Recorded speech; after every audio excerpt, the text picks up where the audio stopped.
আসসালামু আলাইকুম। Technique easy এডুকেশনের পক্ষ থেকে নবম দশম শ্রেণীর শিক্ষার্থীদের জানাচ্ছি শুভেচ্ছা। টেকনিক ইজি এডুকেশন তোমাদের জন্য নিয়ে এসেছে ইজি বায়োলজি এই বইটি, যার একটি পার্ট হচ্ছে বোর্ড কোশ্চেন অ্যানালাইসিস। এখানে তোমাদের জন্য আরও সংযোজিত আছে দেখো কিউআর কোড, যেটা স্ক্যান করার মাধ্যমে তুমি যাতে প্রশ্নটা আরেকটু সহজে বুঝতে পারো, আরেকটু সহজে যাতে আয়ত্ত করতে পারো, যার জন্যই আমাদের এই প্রচেষ্টা। তোমরা কিন্তু চাইলেই আমাদের এই ইজি বায়োলজি বইটি সংগ্রহ করে নিতে পারো। চলো আজকের পর্বে আমরা চট্টগ্রাম বোর্ড 2021-এ আসা একটি প্রশ্ন নিয়ে তোমাদের সাথে আলোচনা করি। দেখো, উদ্দীপক হিসেবে এখানে একটা ফুলের চিত্র দেওয়া আছে, তাই না? চিত্র দিয়ে কোন কোন জায়গাটা চিহ্নিতকরণ করা আছে? গর্ভমুণ্ড এই জায়গাটায় এ চিহ্নিতকরণ করছে। এরপরে হচ্ছে তোমার পুংকেশরের যে পরাগধানীটা ওই জায়গায় বি চিহ্নিতকরণ করছে। আর সি হচ্ছে তোমার গর্ভাশয়, মানে স্ত্রীস্তবকের গর্ভাশয়টাকে চিহ্নিতকরণ করছে।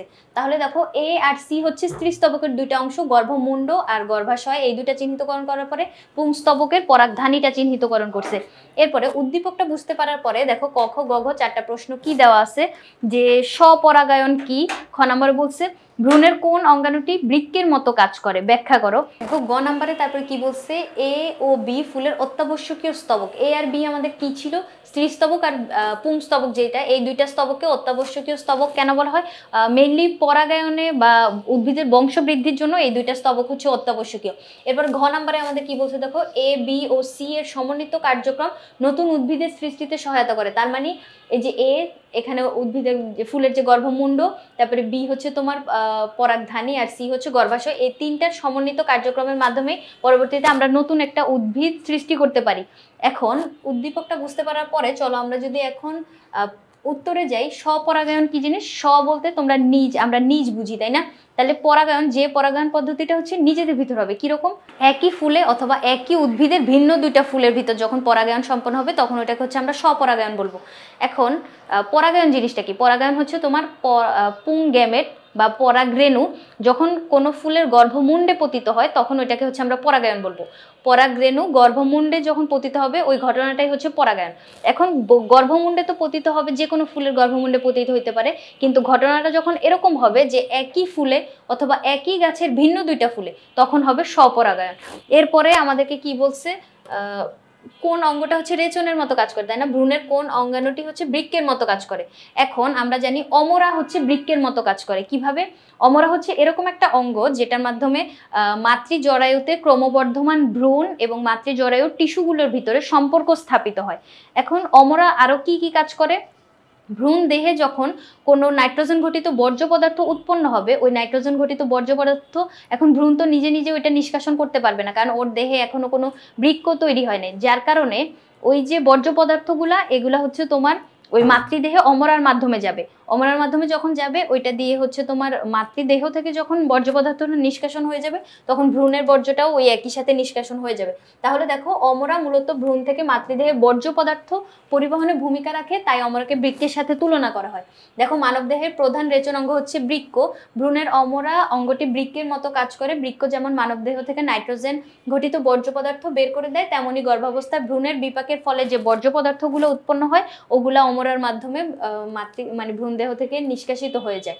এরপরে এ ও বি ফুলের অত্যাবশ্যকীয় স্তবক। এ আর বি হচ্ছে তোমার স্ত্রীস্তবক আর পুংস্তবক, এই দুটোকে অত্যাবশ্যকীয় কেন বলবো?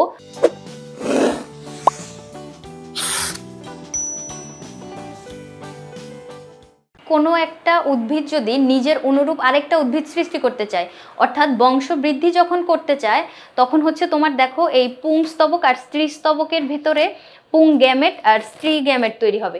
পুংস্তবকের যে পরাগধানীটা, ওই পরাগধানীর ভিতরে হচ্ছে তোমার পরাগরেণু উৎপন্ন হবে।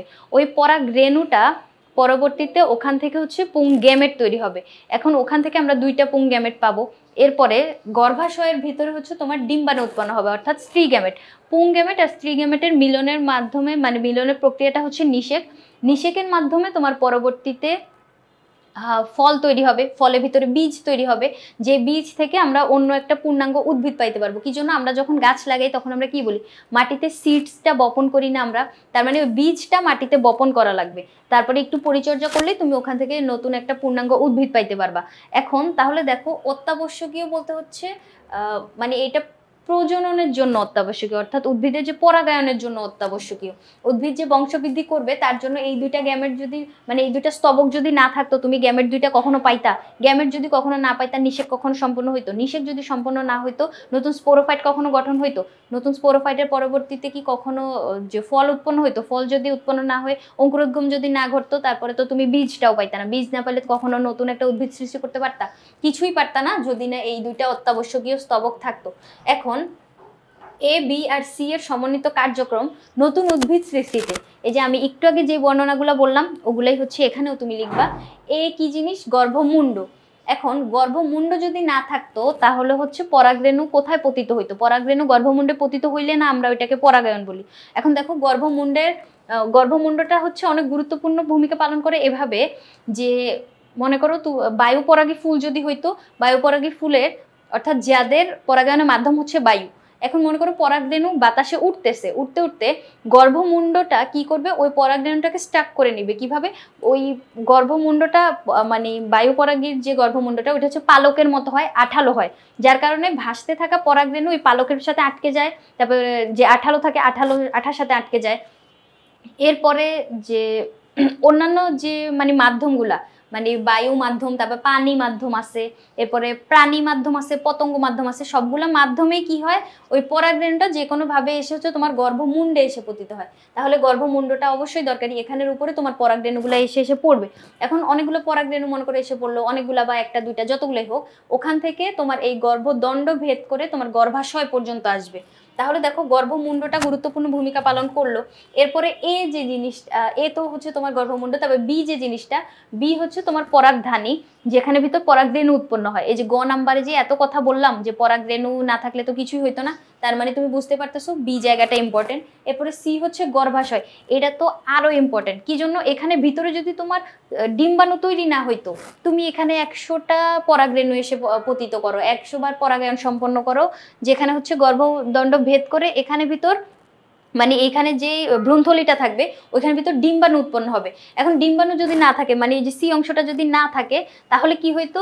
এখানে তুমি 100টা পরাগরেণু ফালাইতা, কোনো লাভই হইতো না, মানে নিষেক সম্পূর্ণই হইতো না যদি না মাঝখানে হচ্ছে তোমার ডিম্বাণুটা উৎপন্ন হইতো। গর্ভাশয়ের ভিতর হচ্ছে ডিম্বাণু থাকে, তারপরে ডিম্বাণুকে এসে নিষিক্তকরণ করে, তার মানে পুংগ্যামেটগুলো এসে ডিম্বাণুর কাছে আসা লাগবে। তাহলে সি যদি না থাকতো তাহলে হইতো কিছু, তাহলে ডিম্বাণু নিষিক্ত হইতো কিভাবে? তারপর তোমার হচ্ছে গর্ভাশয় তো পরবর্তীতে ফলে পরিণত হয়, তাই না? গর্ভাশয় স্ফীত হয়ে এককভাবে অথবা ফুলের বিভিন্ন অংশ সহ ফলে পরিণত হয়, আর ফলের ভিতরে যে ডিম্বকটা ওটা বীজে পরিণত হয়। তাহলে সি যদি নাই থাকতো কিছুই তো হইতো না, ফলই উৎপন্ন হইতো না, এরপরে গর্ভাশয় না থাকলে ডিম্বাণু উৎপন্ন হইতো না। তাহলে এ বি সি এর সমন্বিত কার্যক্রম, তার মানে সবারই দরকার, আমাদের সবার একসাথে কাজ করার মাধ্যমেই হচ্ছে তোমার ওই নিষেক প্রক্রিয়া সম্পন্ন হয়। এরপরে তোমার নতুন স্পোরোফাইট গঠনের পরে ফলের উৎপত্তি হয়, ফল থেকে ফল যে অঙ্কুরোদ্গমের পরে হচ্ছে বীজ তৈরি করে, এই বীজটা পরবর্তীতে আমরা মাটিতে বপন করার মাধ্যমে হচ্ছে নতুন একটা পূর্ণাঙ্গ উদ্ভিদ পাইতে পারি। যার কারণে কি বলতে পারি যে এই যে নতুন উদ্ভিদ সৃষ্টিতে এই তিনটা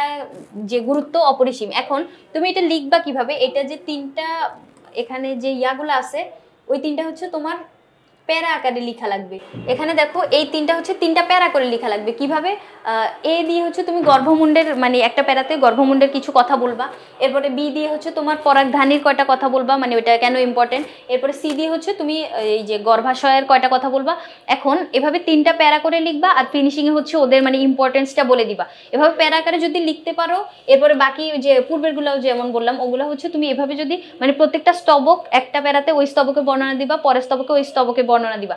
এভাবে প্যারা করে যদি লিখতে পারো আই হোপ সিকিউতে একটা স্ট্যান্ডার্ড মার্ক তোমরা সিকিউর করতে পারবা। আর ব্যাখ্যাটা তো আমি বুঝাই দিলাম, এইভাবে সঠিক ইনফরমেশন দিয়ে যদি পরীক্ষার খাতায় লিখতে পারো এতটুকু হচ্ছে এনাফ, সিকিউতে একটা স্ট্যান্ডার্ড মার্ক উঠে যাবে বলে আমি আশা করি। এখন প্রিভিয়াস বোর্ড প্রশ্নগুলো অ্যানালাইসিস করতে হবে, যার মাধ্যমে তুমি তোমার স্কুলের পরীক্ষা অথবা বোর্ড পরীক্ষায় ওই উদ্দীপকটা ধরতে পারার জন্য অথবা প্রশ্নে কি চাইছে সেই অনুযায়ী স্ট্যান্ডার্ড ওয়েতে উত্তরটা রিপ্রেজেন্ট করতে পারার জন্য এই প্র্যাকটিসটা অবশ্যই দরকারি, যার জন্য আমাদের ইজি বায়োলজি বইটাতে তোমাদের জন্য এই সংযোজনটা করা হয়েছে। তোমরা কিন্তু চাইলেই আমাদের এই ইজি বায়োলজি বইটা সংগ্রহ করে নিতে পারো। আজকের পর্বে এই পর্যন্তই, পরবর্তী পর্বে আমরা অন্য কোনো বোর্ড প্রশ্ন অ্যানালাইসিস নিয়ে তোমাদের সামনে হাজির হব। ধন্যবাদ সবাইকে।